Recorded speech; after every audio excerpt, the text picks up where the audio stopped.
जब पक्ष के मेरे वक्ता साथी मंच पर खड़े होकर अपनी बात को रख रहे थे, तब मुझे दुष्यंत कुमार जी की चंद पंक्तियां याद आ रही थी कि तुम्हारे पैरों के नीचे जमीन नहीं है, तुम्हारे पैरों के नीचे जमीन नहीं है, और कमाल ये है कि तुम्हें यकीन ही नहीं है, और कमाल ये है कि तुम्हें यकीन ही नहीं है। परम वंदनीय मंच, बुद्धि और स्वर की देवी मां वागेश्वरी और मंच पर मंचासीन सभी श्रेष्ठ नायकों को मैं बारंबार प्रणाम करता हूँ। महोदय, मैं आप सभी के समक्ष आज के विषय इस सदन की राय में G20 की अध्यक्षता भारत को विश्व गुरु बना सकता है के विपक्ष में अपने विचार रखने के लिए प्रस्तुत हुआ हूँ। महोदय, आजादी के 75वें वर्ष में जब पूरा देश आजादी का अमृत महोत्सव मना रहा है, तब कभी मेरा भी मन करता है कि मंच के उस ओर खड़ा हो जाऊं और पैरवी करके विषय की खूब तारीफ पाऊं। लेकिन महोदय, मैं विषय की गंभीरता को समझता हूं और मैं कोई भी हवाई बात नहीं करना चाहता। पूरी जिम्मेदारी के साथ चरणबद्ध तरीके से इस विषय पर अपने विचार रखना चाहता हूं। महोदय, अगर हम ध्यान दें तो इस विषय में दो मुख्य बिंदु हैं। पहला, G20 में भारत की अध्यक्षता, और दूसरा, भारत को विश्व गुरु बनाने की संकल्पना। महोदय, G20 7 विकसित 12 विकासशील और यूरोपीय संघों का एक संगठन है,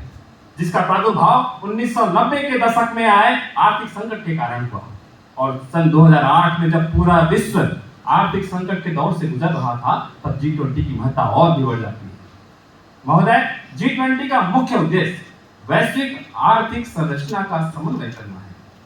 अगर हम इसे सामान्य भाषा में कहें तो विश्व को आर्थिक संकट से बचाना और विदेशी व्यापारों को दशा और दिशा देना है। अगर और मोटे तौर पर कहें तो यह कुल मिलाकर अर्थ केंद्रित एक संगठन है, और जिसकी अधिवेशन की अध्यक्षता आज हमारे भारत देश को मिली।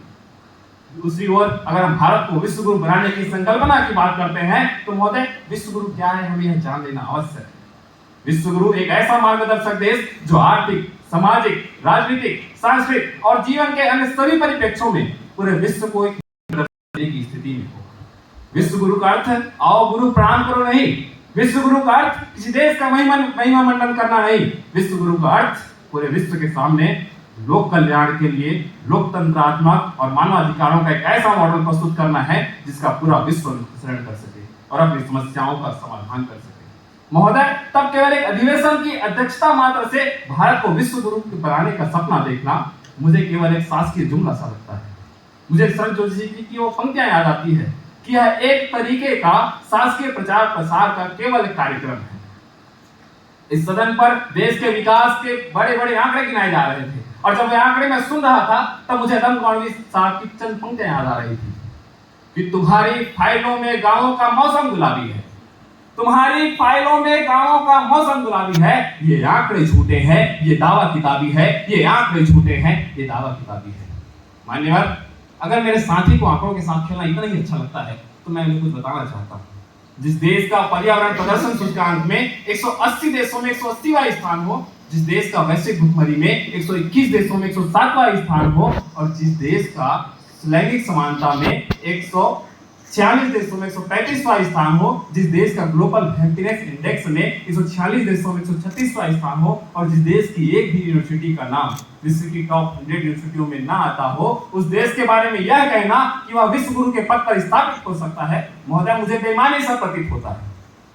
कभी कभी तो मुझे यह भ्रम होता है कि पक्ष के मेरे वक्ता साथियों ने इन सूचकांकों के लिस्ट को नीचे से तो नहीं पढ़ लिया, और अगर सही पढ़ने के बावजूद उन्हें लगता है कि यह देश विश्व गुरु बनने की स्थिति में है, तब उनके लिए मैं केवल इतना ही कहना चाहता हूं कि राजा बोला रात है, रानी बोली रात है, और मान्यवर यह सुबह सुबह की बात है। आज धरती पर खड़े होकर यह बात तब दक्षिण भारत के इस नगर बेंगलोर में, जिस क्षेत्र में प्रथम अखिल भारतीय आंदोलन भक्ति आंदोलन की नींव रखी गई थी, और जहां श्री रामानुजाचार्य और अक्कदेवी जैसी महान विभूतियों ने पूरे विश्व को मनुष्य मात्र की समानता का मार्ग प्रशस्त किया था, तब उस आंदोलन के 1000 साल बाद मैं पूछना चाहता हूं मेरे साथियों से, क्या उनके लक्ष्य को हमने प्राप्त कर लिया है? मान्यवर नहीं। आजादी के 75 वर्ष बाद जो संविधान निर्माताओं ने इस देश का सपना देखा था, क्या उस सपने को हमने साकार कर लिया है? मान्यवर नहीं। जब इस देश का 73% पैसा देश के चंद 1% लोगों के पास है, तब इस देश की संविधान की प्रस्तावना में वर्णित हम भारत के लोग में से हम मुझे कहीं खोया हुआ सा नजर आता है, और उस हम के स्थान पर गरीब और अमीर के बीच की गहरी खाई नजर आती है। जब इस देश में आज भी तथाकथित ऊंची जाति के लोग निम्न जाति के लोगों के साथ भेदभावपूर्ण व्यवहार करते हैं और ट्रांसजेंडरों को केवल ताली बजाने वाला समझा जाता है, तब महोदय इस देश की संविधान की प्रस्तावना में उल्लेखित अवसर और प्रतिष्ठा की समता मुझे अस्तित्वहीन सा नजर आता है। महोदय, जब 1000 साल के बाद हम भक्ति आंदोलन के लक्ष्यों को प्राप्त नहीं कर पाए, 75 वर्षों के बाद इस देश के संविधान की संकल्पनाओं को पूरा नहीं कर पाए, तब केवल 1 साल की अधिवेशन की अध्यक्षता में हम विश्व गुरु बनने का सपना देख रहे हैं। महोदय, यह केवल एक छलावा है और पक्ष के मेरे वक्ता साथी से मैं कहना चाहूंगा कि दोस्त, वर्ल्ड कप की मेजबानी करना और वर्ल्ड कप जीतना दोनों में बहुत अंतर होता है। ऐसे तो G20 अर्थ केंद्रित संगठन है, लेकिन उसके बाद भी इसमें बहुत सारे मुद्दे को जोड़ा गया है, जिसमें जलवायु परिवर्तन, नारी सशक्तिकरण, सतत विकास, समावेशी विकास, शिक्षा, स्वास्थ्य, डिजिटल क्रांति की बात की गई है। महोदय, तो मैं सोचता हूँ कि जब छत्तीसगढ़ के आदिवासी बहुल क्षेत्र सरगुजा में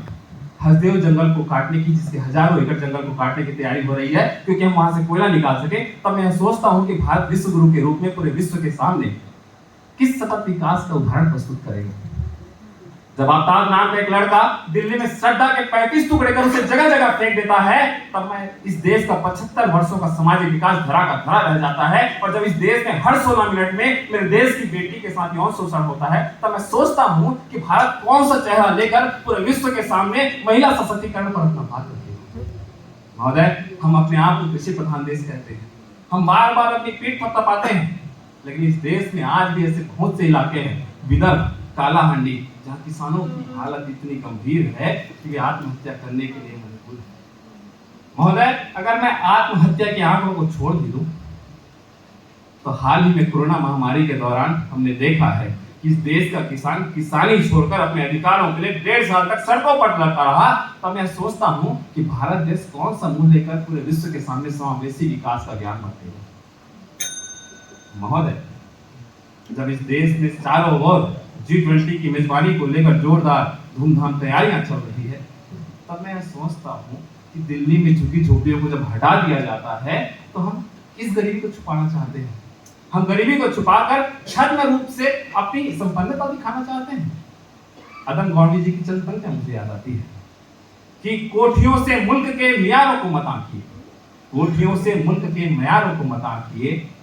असली हिंदुस्तान तो फुटपाथ पर आबाद है। महोदय, हम गरीबी को छुपाकर इस देश को विश्व गुरु नहीं बना सकते। सोलर अलायंस को लेकर बहुत ज्यादा बात की जा रही है, हम ग्रीन एनर्जी की ओर बढ़ रहे हैं। महोदय, सोलर सेल की पढ़ाई मैंने भी की है और उस विषय का विशेषज्ञ होने के नाते मैं जानता हूं कि सोलर सेल की बैटरी से लेकर पैनल तक सब हम विदेश से आयात करते हैं और केवल उसका इंस्टॉलेशन इस देश में होता है। अब मैं पूछना चाहता हूं, क्या हम उधार के विकास का मॉडल पूरे विश्व के सामने प्रस्तुत करना चाहते हैं? महोदय, जब तक हम संविधान में उल्लेखित संकल्पनाओं को पूरा नहीं कर लेंगे, सुदूर अंचल बस्तर में मेरे आदिवासी भाइयों को उनकी मूलभूत सुविधाएं प्रदान नहीं कर देंगे और देश की अंतिम पंक्ति में खड़ा अंतिम व्यक्ति को यह विश्वास नहीं दिला देंगे कि वह भी इस लोकतंत्र का हिस्सा है, मान्यवर, तब तक हम इस देश को विश्व गुरु नहीं बना सकते। इस देश को विश्व गुरु बनाने का सपना ही रह जाएगा। और इस मंच पर खड़ा होकर पूरी निर्भीकता के साथ मैं कहना चाहता हूं कि G20 की अध्यक्षता मात्र इस देश को विश्व गुरु नहीं बना सकता है। इस सदन की राय में दिए गए विषय के विपक्ष में होने के बावजूद एक भारतीय होने के नाते मैं चंद पंक्तियों के माध्यम से अपनी वाणी को विराम देना चाहता हूं कि हो गई है पीर पर्वत सी पिघलनी चाहिए, हो गई है पीर पर्वत सी पिघलनी चाहिए, इस हिमालय से कोई गंगा निकलनी चाहिए। और सिर्फ हंगामा खड़ा करना मेरा मकसद नहीं, मेरी कोशिश है कि ये सूरत बदलनी चाहिए, मेरी कोशिश है कि ये सूरत बदलनी चाहिए। जय हिंद, जय भारत, जय छत्तीसगढ़।